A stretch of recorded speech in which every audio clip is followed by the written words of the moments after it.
The war is over. The great houses have bent the knee. Alpha King Torven of Valdro sits upon a throne, built from the swords of his enemies, and no one dares meet his gaze. But for nearly a year now, the king has not slept. He paces the halls at night like something hunted. He sends riders to every corner of the realm. He empties the treasury on scouts and spies, and whispered questions in taverns no king should know exist. He is searching. Her name was Cyra, a nobody. A refugee from the war-torn East, with nothing but a sick child in her arms and desperation in her eyes. One amber, one winter sky blue. She came to his castle seeking sanctuary, and she was given the lowest room, a converted storage cellar beneath the servants' quarters, where rats nested in the walls and cold seeped through stone. An insult so deliberate it could only have been calculated. She did not complain. She did not beg. She simply looked at the room and said nothing at all. By dawn, she was gone. No trace, no word. She vanished like smoke through a crack in the world, and she took the child with her. The Alpha King has conquered nations. He has broken armies with his bare hands. His name makes grown men weep and warriors kneel. So why has he spent a year searching for one woman he humiliated? Why does the most feared ruler in the realm wake screaming her name? And what did she see that night that made her run? The castle gates were larger than any building in Ardenmore. Cyra tilted her head back, staring at the iron spikes crowning them like black thorns against the gray sky. Her arms ached. Bram had fallen asleep against her shoulder 3 miles back, heavier than he looked, all bones and fever heat burning through his threadbare coat. She adjusted her grip carefully. He murmured something, then stilled. Behind her, the line of refugees stretched toward the horizon. Hundreds, maybe thousands, all fleeing the eastern territories where war had left nothing but ash and unmarked graves. Cyra had been walking for 19 days. Her boots had worn through on day 6. The cloth strips wrapped around her feet were black with dried blood. None of that mattered. Getting Bram inside the castle walls was everything. A guard approached, eyes moving over her with cold assessment, ragged dress, unwashed hair, a child who looked more dead than alive.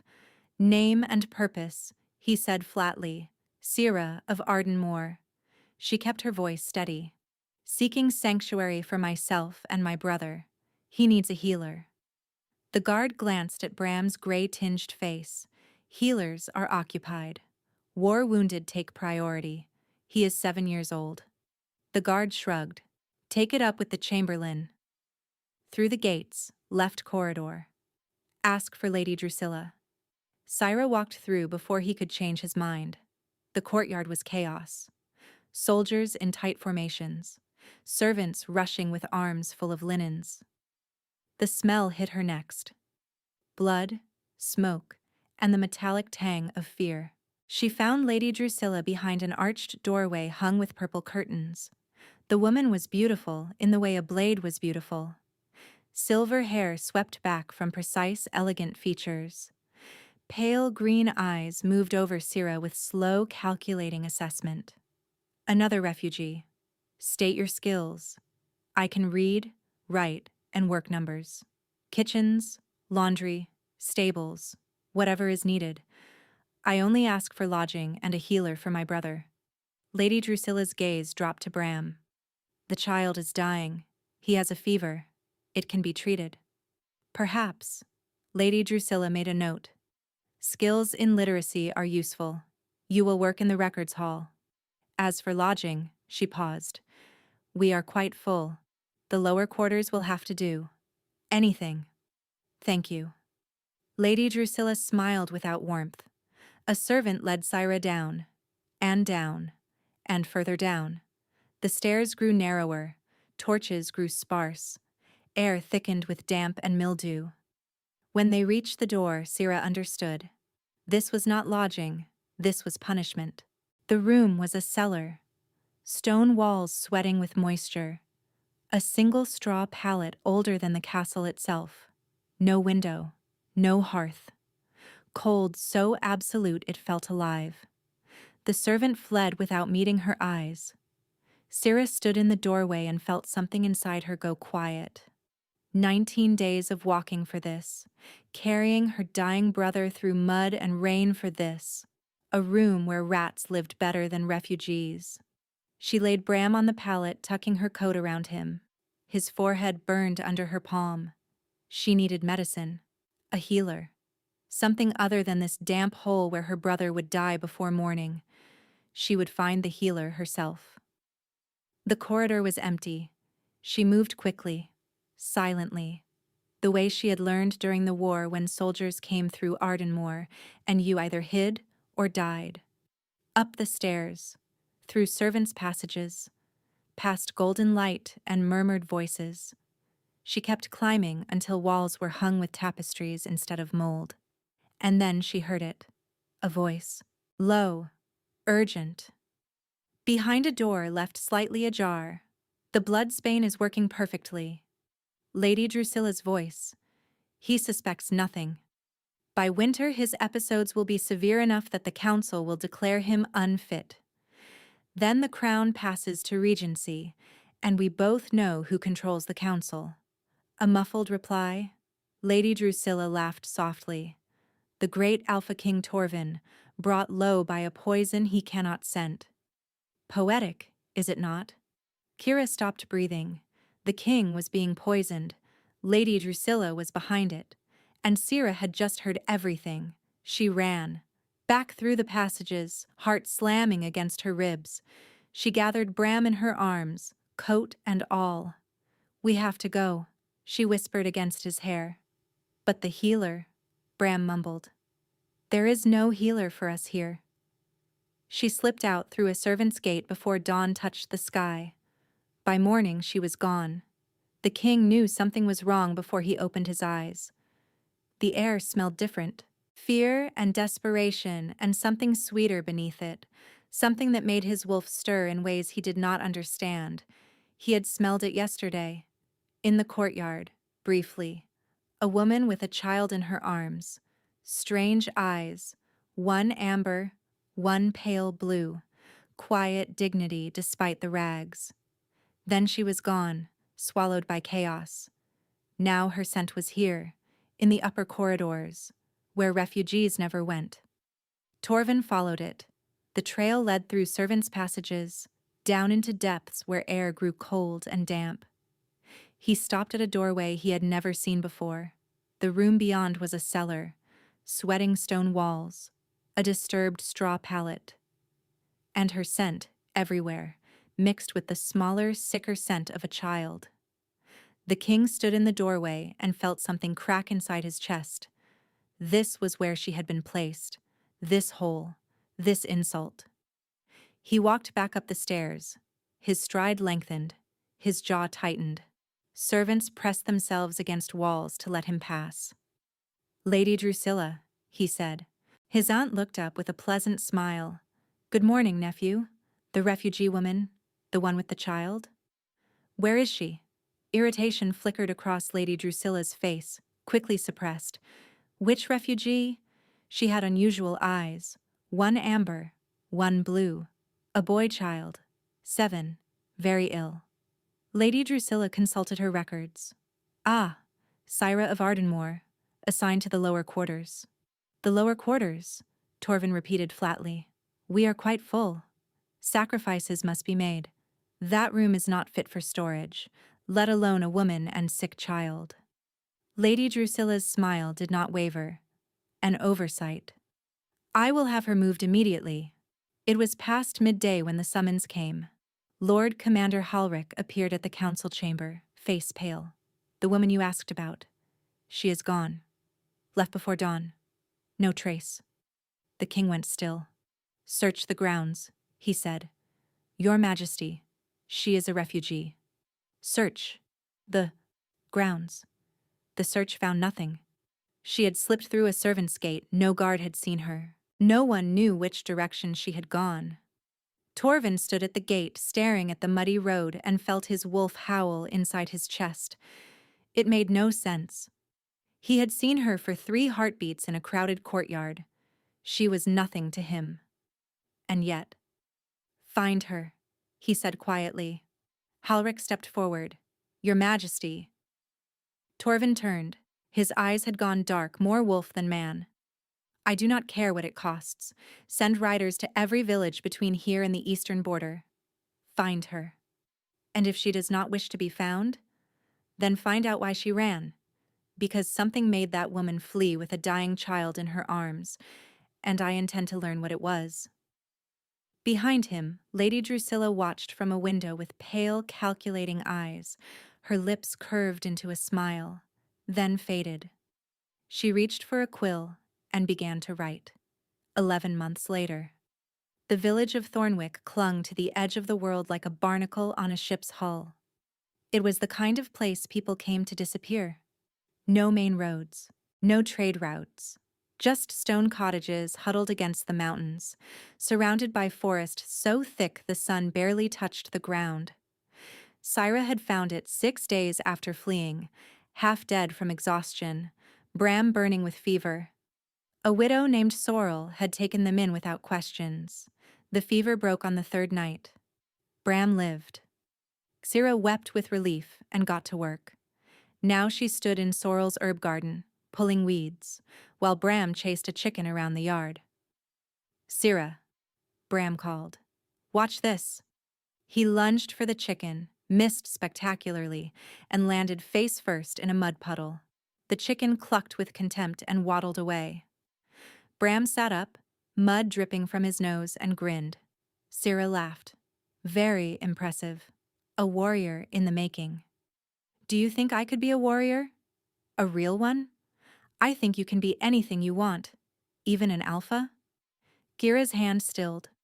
It was an innocent question.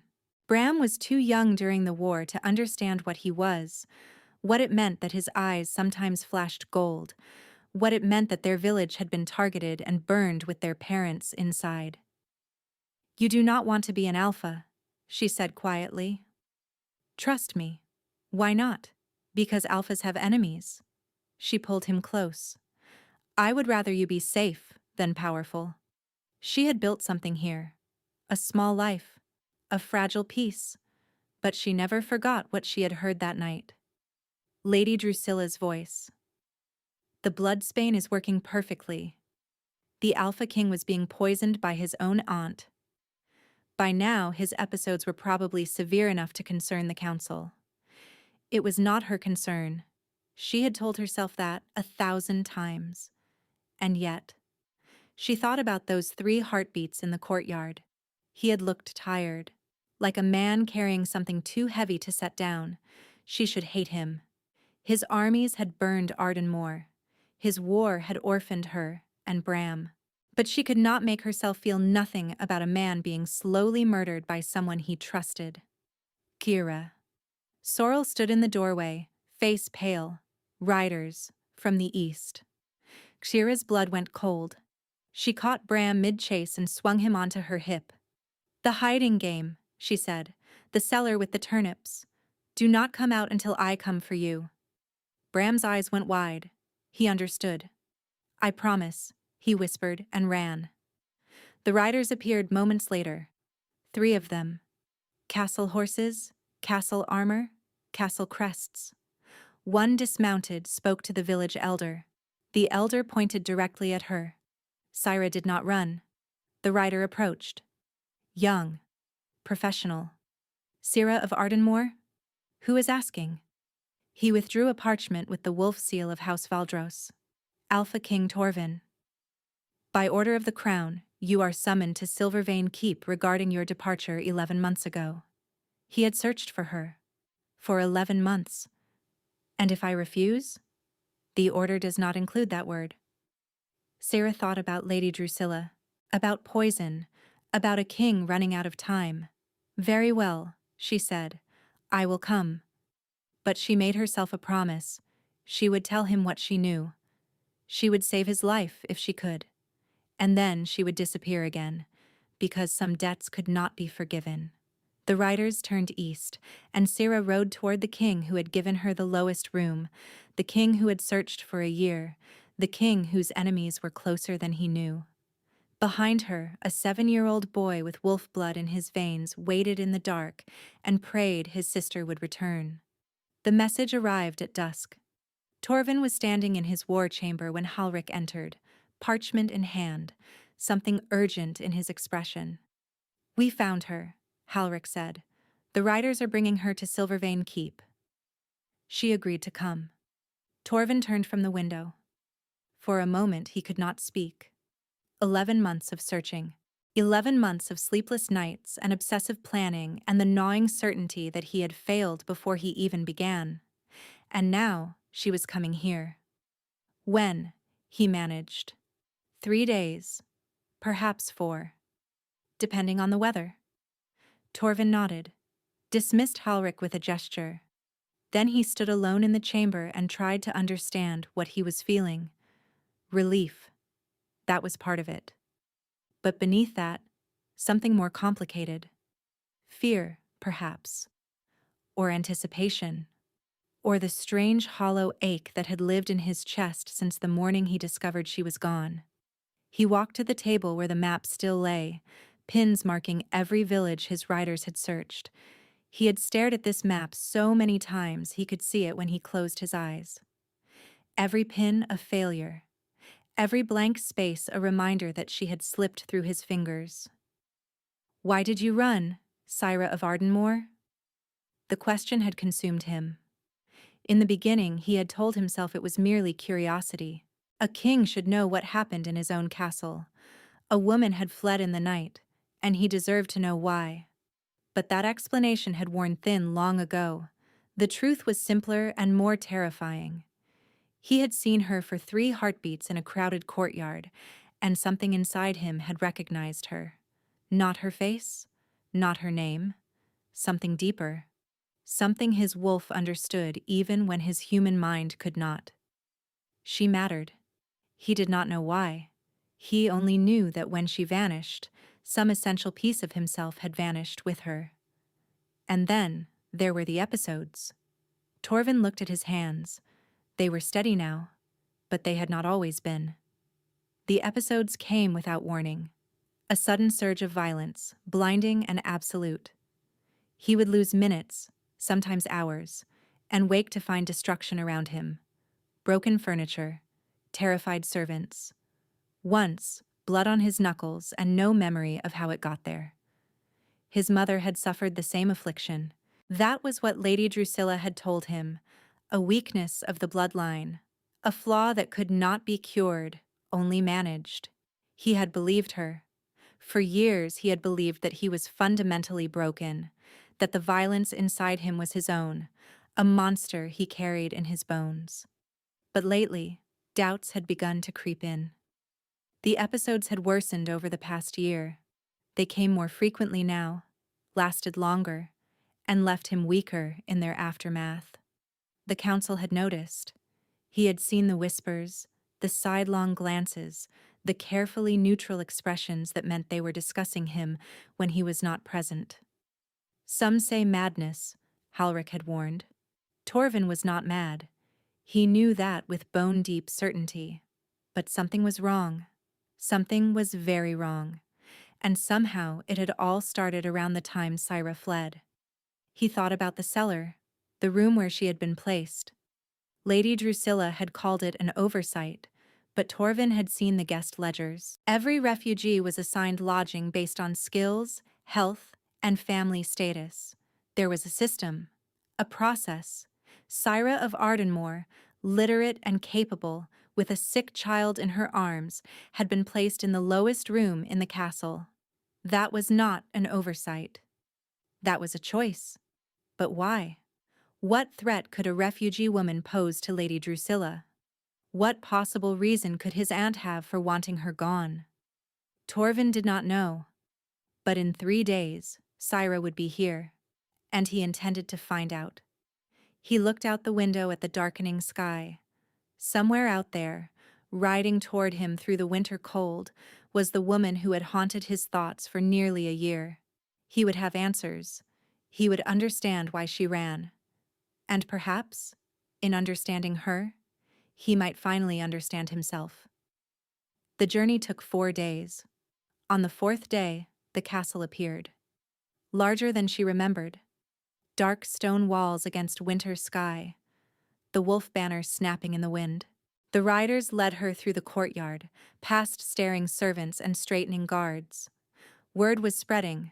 The woman the king has been searching for. She is here. The great hall was exactly as imposing as expected. Vaulted ceilings, massive hearths, a throne carved from black stone. And on that throne sat Alpha King Torven. He looked different. The weariness remained. But there was something sharper now. Hungrier. His gaze tracked her across the hall like a physical weight. She stopped at the base of the dais and did not kneel. Murmurs rippled through the courtiers. Torven's mouth twitched. Not quite a smile. Cyra of Ardenmore. You have been difficult to find. Perhaps I did not wish to be found, Your Majesty. Leave us, he said. The hall emptied. Torven descended the dais with controlled grace. He stopped 3 feet from her. You ran.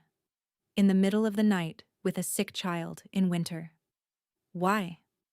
Because the room I was given made clear how little my life was worth here. Pain crossed his face. That room was not my doing. It was your castle, your responsibility. You are correct. The words came slowly. I should have ensured every refugee was treated with dignity. I failed. She had not prepared for accountability. You searched for me for a year. Why? I do not know. Torven's voice dropped. I only know that when you were gone, something inside me refused to accept it. I know something, she said. Something you need to hear. About threats closer than you know. The doors burst open. Lady Drusilla swept in, silver hair gleaming. Behind her came guards, advisors, the full weight of the court. Nephew, I heard we had a guest. She turned to Cyra. The little refugee. How delightful. Cold slid down Cyra's spine. Lady Drusilla knew. Why else interrupt? This woman fled in the night, Lady Drusilla continued smoothly. Surely there must be questions about her intentions. She is a refugee, not a spy, Torven said. Is she? Lady Drusilla tilted her head. Some might say she has something to hide. The trap was closing. Cyra could feel it. If she accused Lady Drusilla now, it would be her word against the king's aunt. A refugee against a noblewoman. She would lose. Cyra met Lady Drusilla's eyes. You are right, she said. There is much you do not know about me. I have information the king needs, about threats closer than he knows. Lady Drusilla paled. Torven stepped forward. What information? Cyra opened her mouth. And then the pain hit, searing agony in her skull, driving her to her knees.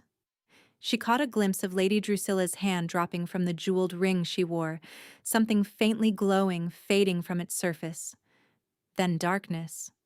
The last thing she heard was Torven's voice, raw with fear. Cyra. She woke on the 3rd day. Torven had not left her side.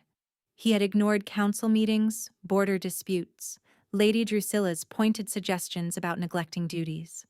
He sat beside her bed, counting her breaths like precious coins. The healers found nothing wrong. They murmured about stress, exhaustion. Torven did not believe them. He had seen Lady Drusilla touch her ring when Cyra collapsed. Satisfaction, not shock, on his aunt's face.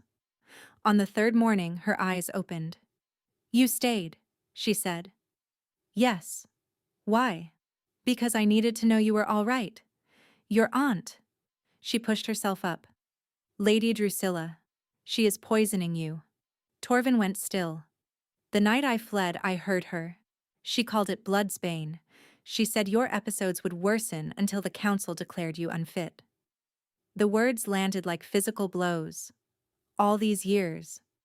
All these episodes he had believed were a fundamental flaw in his nature, a broken thing inside him. And it had been her, his aunt, the woman who raised him. Why would she do this? Power. If the council declares you unfit, they appoint regency. And who controls the council? Lady Drusilla. Torven closed his eyes. For a long moment, silence. Then he rose. Where are you going? To confront her. No. Cyra caught his wrist. Not yet. She has allies, resources. If you confront her before you have proof, she will destroy you. Or me. Then what do you suggest? We find proof. We identify the poison, trace its source. We build a case so solid the council cannot ignore it. And then, she paused, we bring her down together. Together. Torven looked at this woman who had every reason to hate him. Why would you do this for me? Because my brother is alive, because I fled that night. Because when I looked at you in that courtyard, I did not see a monster. I saw someone carrying too much alone. She paused. I know what that feels like. I will have you moved. Near my chambers, where I can ensure your safety. People will talk. Let them. He met her gaze. You saved my life. The least I can do is protect yours. I have conditions, she said. First, stop taking whatever she gives you. Find another source for food and drink. Done. Second, bring my brother here. He is 7 and alone. I will send riders today. Third, her eyes held his. Tell me the truth. About Ardenmore. About why my parents died. The question hit him like a blow. The Eastern Territories were targeted because of their wolf bloodlines, he said quietly. Reports of a new alpha emerging. The generals advised elimination. I gave the order. Silence. My brother is the alpha you feared. He does not know it yet, but his eyes flash gold. He survived a fever that should have killed him. Torven felt the blood drain from his face.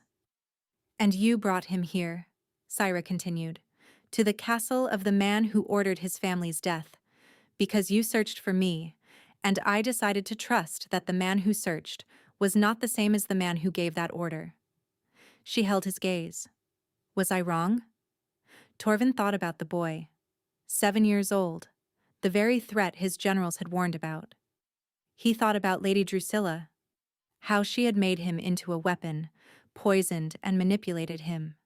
He would not do the same to a child. No, he said. You were not wrong. I am not that man anymore. Cyra studied him. Then we have work to do. Call me Torven, he said.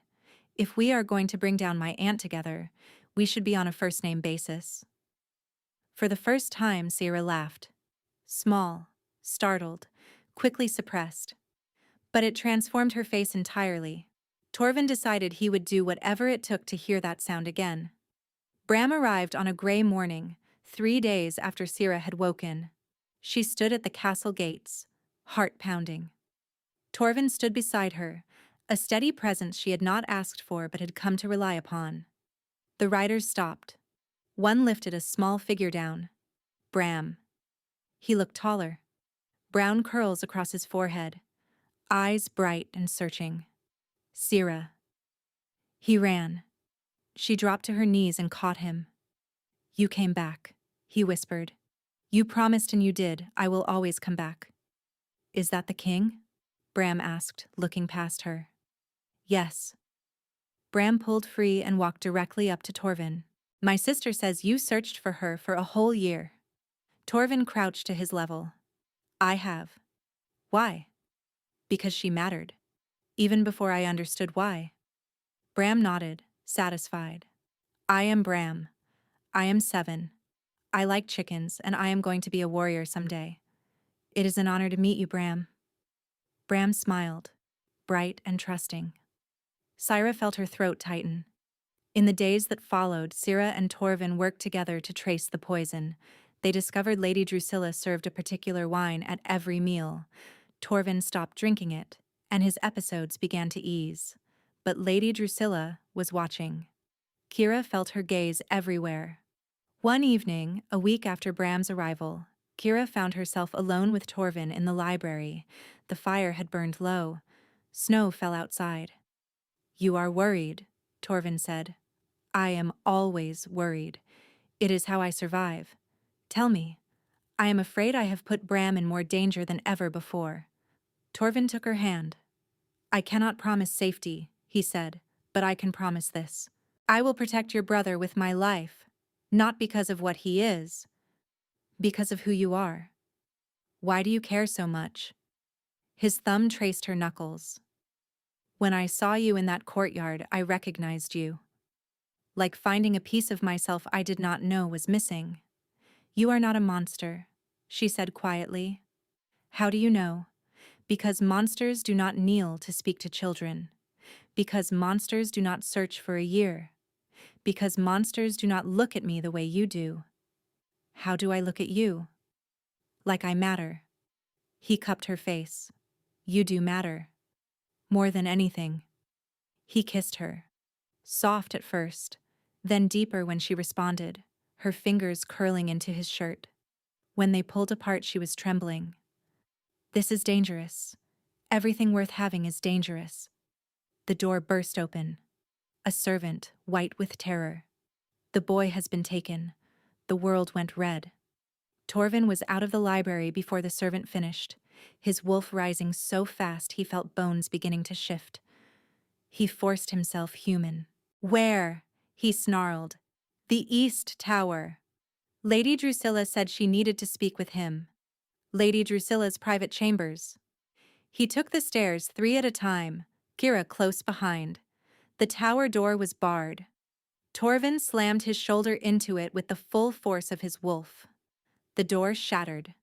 Lady Drusilla stood at the center, dressed for travel. Behind her, 2 guards held Bram, a knife at his throat. Bram's eyes were wide, but not crying. "The Alpha King arrives," Lady Drusilla said. "Predictable. Let him go." "No. This is between us." "On the contrary," Lady Drusilla smiled. "He is the last Alpha of the Eastern bloodlines, the threat you failed to eliminate. What will the Council say when they learn you have been harboring the enemy?" "He is 7 years old," Cyra said. "Children grow up." Lady Drusilla's gaze moved to Cyra. "You were supposed to die in that cellar, but you survived. And my fool nephew spent a year searching, neglecting everything." She looked at Torven with contempt. "You have always been weak.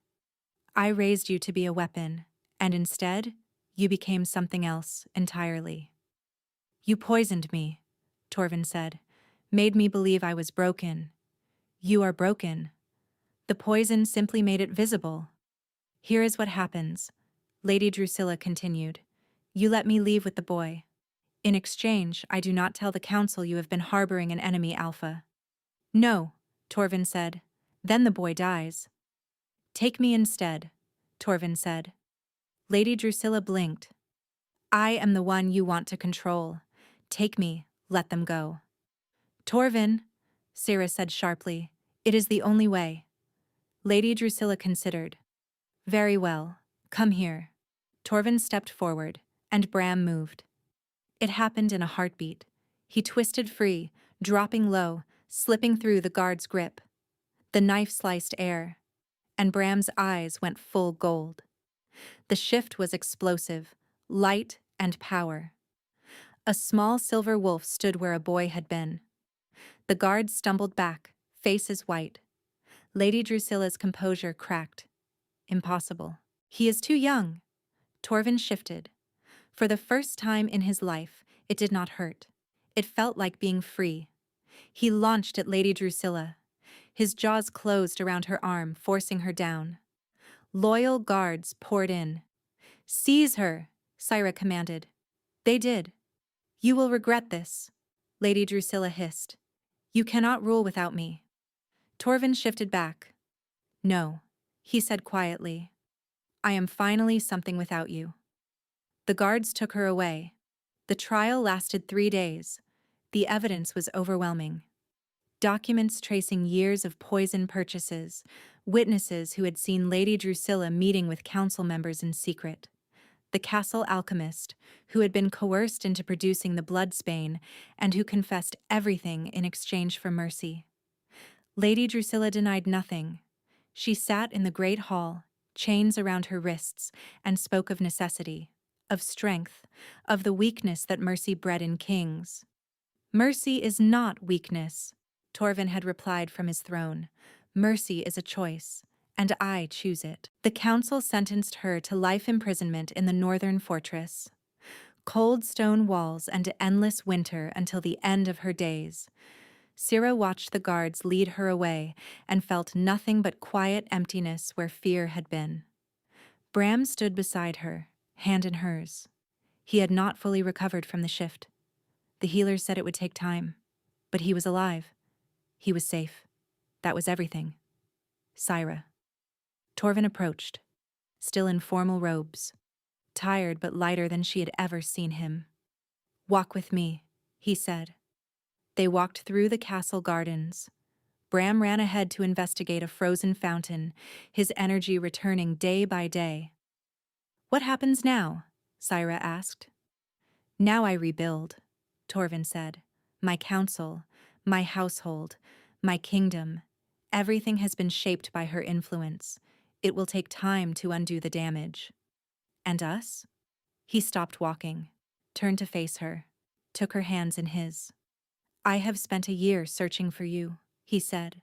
"I have spent weeks fighting beside you. I have spent every moment since that night in the library trying to understand what I feel." He paused, his voice roughening. "And I know now. I love you." Kira's heart stuttered. "I do not deserve you," Torven continued. "My war killed your parents. My order destroyed your village. I gave you every reason to hate me, and instead, you came back. You warned me. You saved my life. You trusted me with your brother." "I did not do it for you," Cyra said. "I did it because it was right." "I know." He smiled, small and real. "That is why I love you. Because you do what is right even when it costs you. Because you carried your brother through 19 days of hell and never stopped fighting. Because you looked at me and saw something worth saving when I could not see it myself." "Torven, I am not asking you to forget the past," he said. "I am not asking you to forgive what cannot be forgiven. I am only asking for a chance. To prove that I can be the man you believed I could be. To earn your trust. To build something new." Cyra looked at him.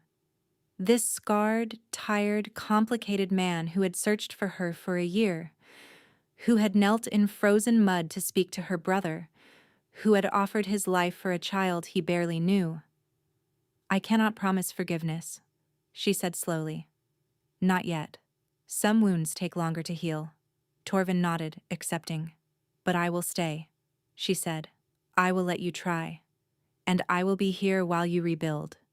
Hope broke across his face, bright and unguarded. "May I kiss you?" he asked. "You may." He cupped her face gently and kissed her, soft and slow and full of promise. Behind them, Bram made a loud gagging sound. "Disgusting," he announced. "Are you going to do that all the time now?" Torven pulled back, grinning. "Probably." Bram considered this. "Fine, but I get more chicken duties." "Agreed." Bram nodded, satisfied, and went back to the fountain. Cyra leaned into Torven's side. He wrapped an arm around her shoulders. The snow began to fall. 6 months later. The great hall blazed with candlelight. Hundreds of faces watched as the Alpha King entered with a woman no one had expected. A refugee. A survivor. The woman who had saved the king's life. They walked together down the center aisle, hand in hand. Bram waited at the front, formal clothes already dirt-stained. When he saw Cyra, his grin threatened to consume his entire face. He had grown in the past 6 months. Taller, stronger, more confident. The silver wolf inside him was settling, learning, becoming part of who he was, rather than something to fear. Torven had been training him, patiently, carefully, teaching him control the way no one had ever taught Torven himself. Cyra smiled at her brother, and he beamed back. 1 year ago, Torven said, his voice carrying through the silent hall, a woman came to this castle seeking sanctuary. She was given the lowest room, an insult.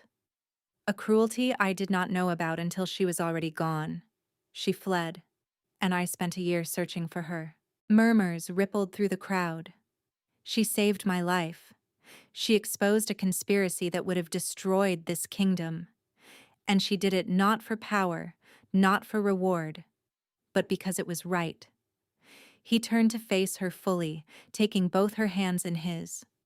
I was lost before I found her, broken in ways I did not understand.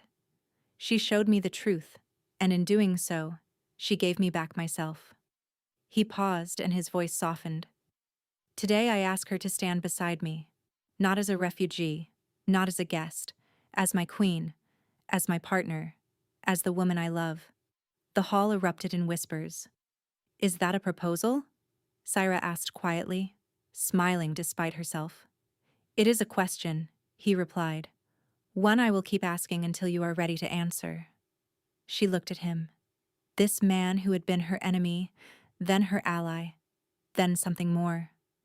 This man who had made terrible choices and was working every day to become better. This man who loved her brother like his own and looked at her like she was the most precious thing in the world. Yes, she said. I will be your queen. I will stand beside you. I will help you rebuild. Joy transformed his face. He pulled her into his arms and kissed her in front of the entire kingdom. The hall exploded into cheers. When they finally broke apart, Bram had somehow escaped his minders and was tugging at Cyra's gown. Does this mean I am a prince now? He demanded. Cyra laughed, the sound bright and free. I suppose it does. Bram pumped his fist. Excellent. I am going to need more chickens. Torven crouched to his level, expression grave. That can be arranged, Prince Bram. Bram threw his arms around Torven's neck. Torven caught him easily, lifting him up, and for a moment all three of them stood together in the golden light of the great hall. A family, improbable and imperfect and entirely real. Cyra looked out at the crowd. Nobles and commoners, soldiers and refugees, all gathered to witness this moment. She thought about everything that had brought her here, the war, the loss, the cellar, the year of hiding, the choice to return. She was no longer the woman who had been given the lowest room. She was the woman who would stand beside the king. She was finally home.